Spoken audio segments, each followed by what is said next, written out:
Enter the room. Good afternoon. My name is Dr. Oluwakayode Komolafe, one of the doctors in this surgery. Could you please tell me your full name and age? Absolutely. My name is Luke Masterson and I'm 30. Oh, thank you. How do you wish I call you for this consultation, please? Luke is fine. Thank you, Luke. I can see that you've been here before with regards to sleeping problem. Is that correct? Yes, that's correct. Okay. Now, why do you want to see us today? You see, it's starting to affect my life now. I mean, I'm getting so tired. It's not very good. It's not improving at all. Okay, I quite understand you. Let me ask you some few questions in order to be best position to help you. When did this difficulty in sleeping start? Like I would say 4 months back. Okay, thank you. Do you have problem initiating sleep or you have problem sustaining the sleep? I fall asleep all right, and I get up because of the snoring basically, and Okay.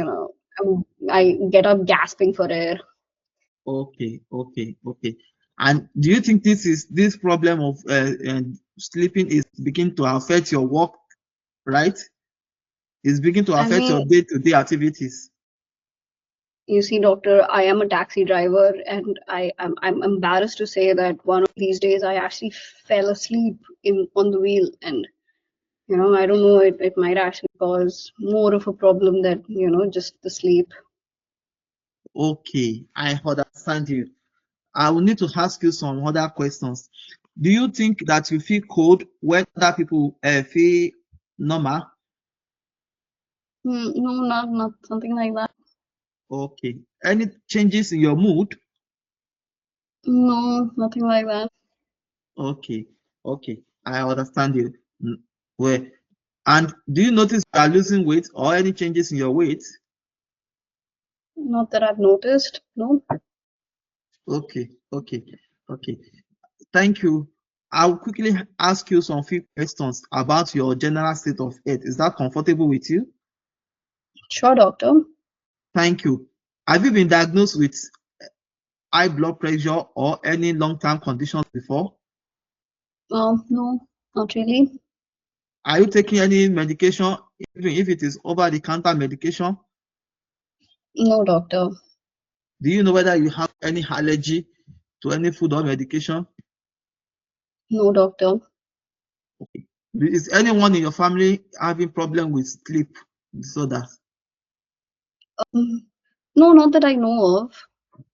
Okay. You said you work as a taxi driver, right? That's correct. Do you drink alcohol? Well, probably 1 or 2 glasses of wine per week. Not much. Okay. Do you have any idea on what might be causing this condition? I'm not sure. I mean, I think it could be something serious, but I have no idea. Okay. What is your greatest fear concerning this condition? What's your worries? Well, you see, I actually drive for a living, and this could be a big danger. It could put me in such a big danger if I actually fall asleep, during the day, because I'm not really getting much sleep these days. Okay, I understand you. Do you smoke? No, doctor. What do you think we might be able to do for you today? I'm hoping that you can understand, you can give me an idea of, how I can get much rest and why this is happening. Okay, thank you. I will quickly need to examine you. This may include checking your blood pressure, checking your pulse rate, respiration. Then I will need to look into your throat, through your mouth. I will need to examine your neck, check upper and lower limb.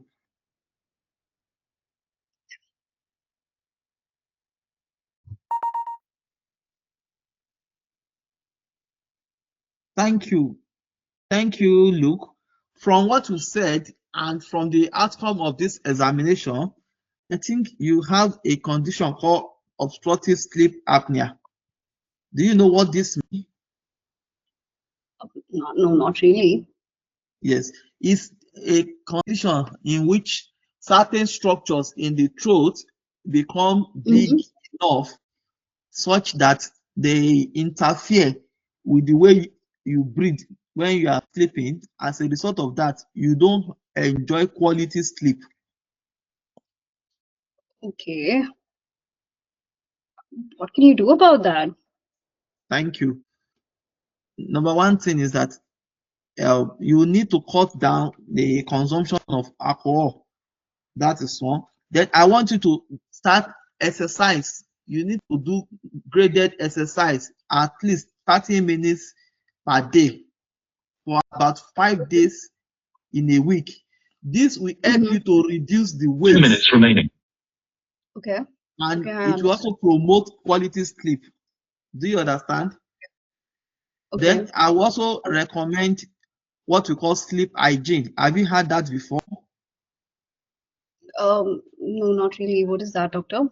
Okay, it's just a process to improve the quality of sleep. Do you know what you are going to do with this? What, So what doctor? is that? What it means? What you will be doing is that you try to have a fixed time when you go to bed, maybe 9 or 10, depending on your schedules. Then before you go to bed, make sure that you don't have access to, you are not in front of screen. Okay. Either TV, laptop, or even phone at least 2 hours before you sleep. Don't access anything with screen. Okay. Because they emit blue light, which may interfere with your sleep. That's one. Then another thing that I will also recommend is that you don't take nap during the day so that you will be able to concentrate your sleep at night. Then in the evening, you can do some exercise in the evening. It will promote quality of sleep. Then if it is possible, you can shower like 10 minutes or between 10 to 30 minutes before you sleep. It will make you have restorative sleep.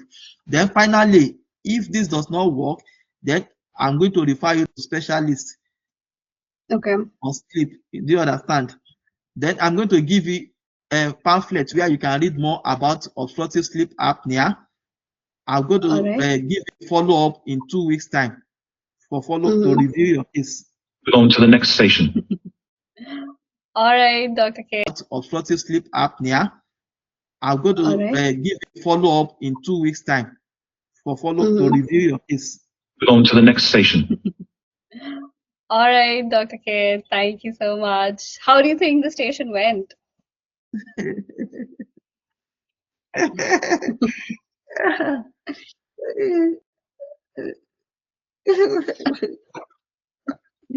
Fine, it was nice. Well, are you tired?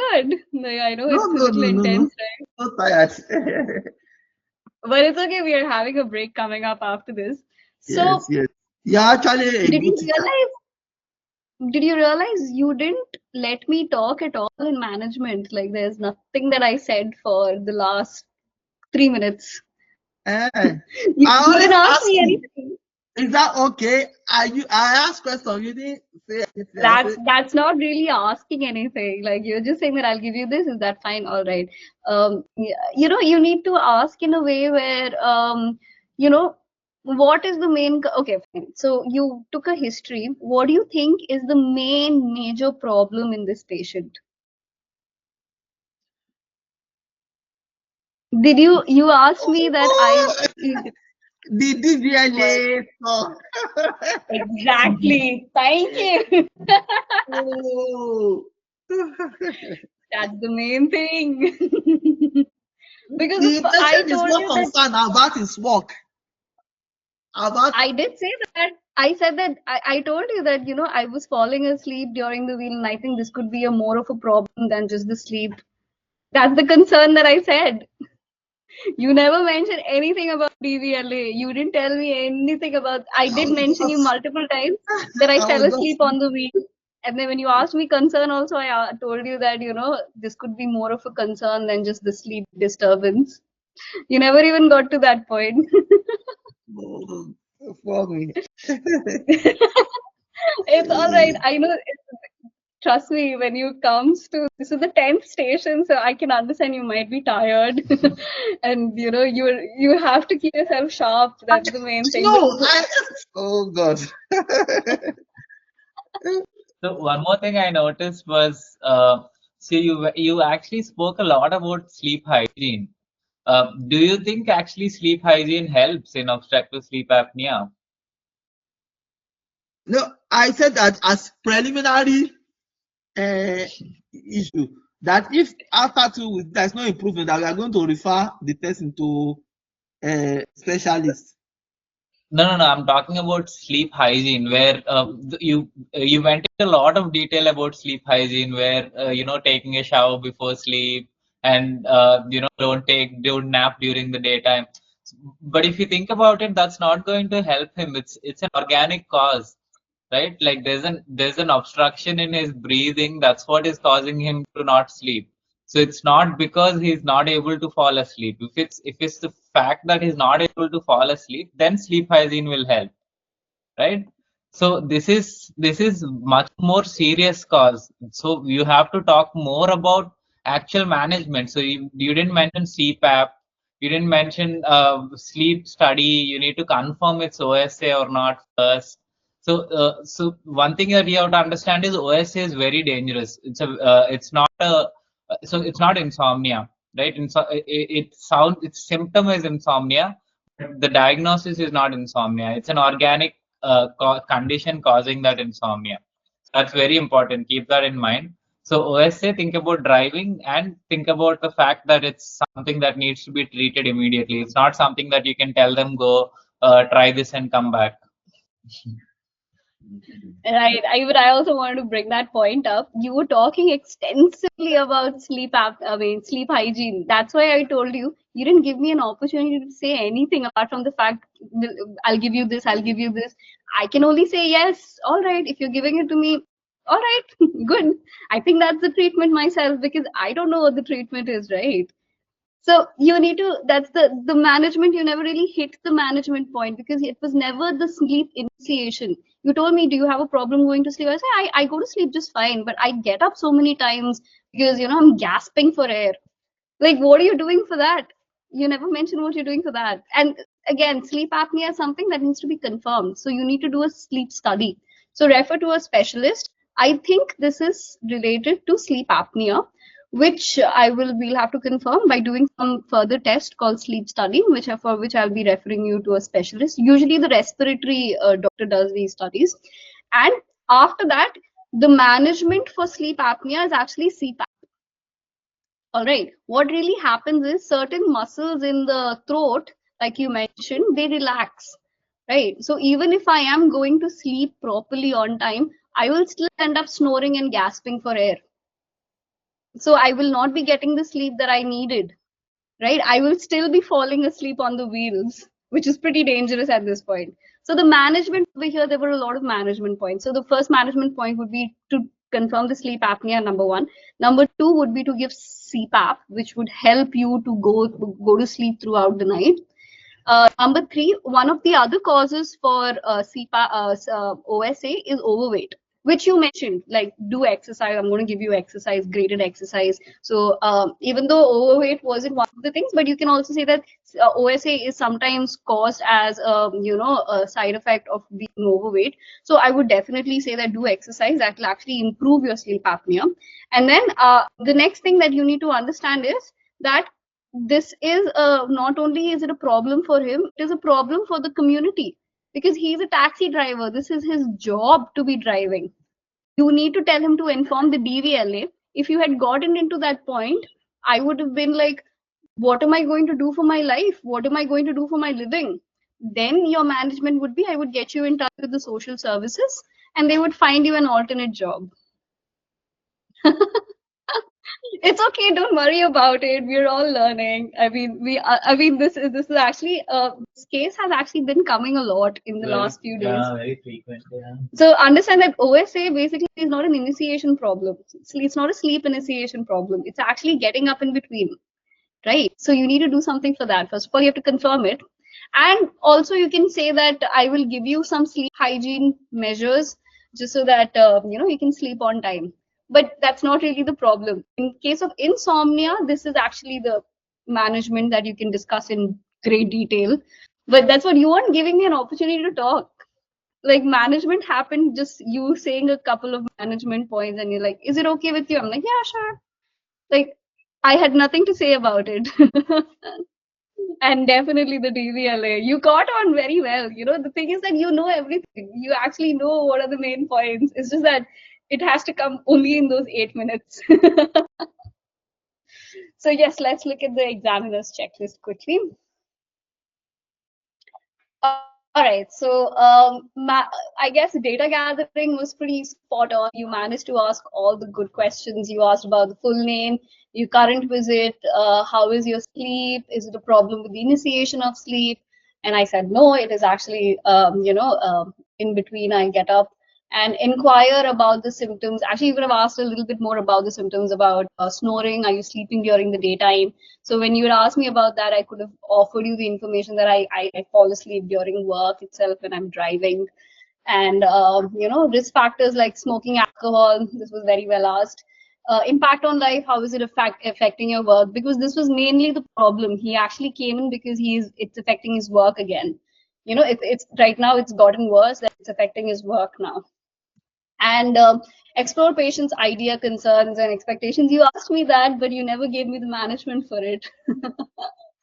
Explain what is OSA. It's all right. And yeah, a few blood tests just to rule out some organic causes why it could be happening. But it's not that important because if you know it's OSA, you actually have to do sleep study in this case. So refer for specialist or sleep study in this case. And this is the main thing: the CPAP, mandibular advancement device. I think it's adjustment devices, but yeah, all right. Then you have lifestyle, avoid. So in this case, you can actually tell him to elevate his head and sleep, right? So that way the passage will be straight. It wouldn't be causing him the. You should elevate his head, like putting his head on a pillow. Right.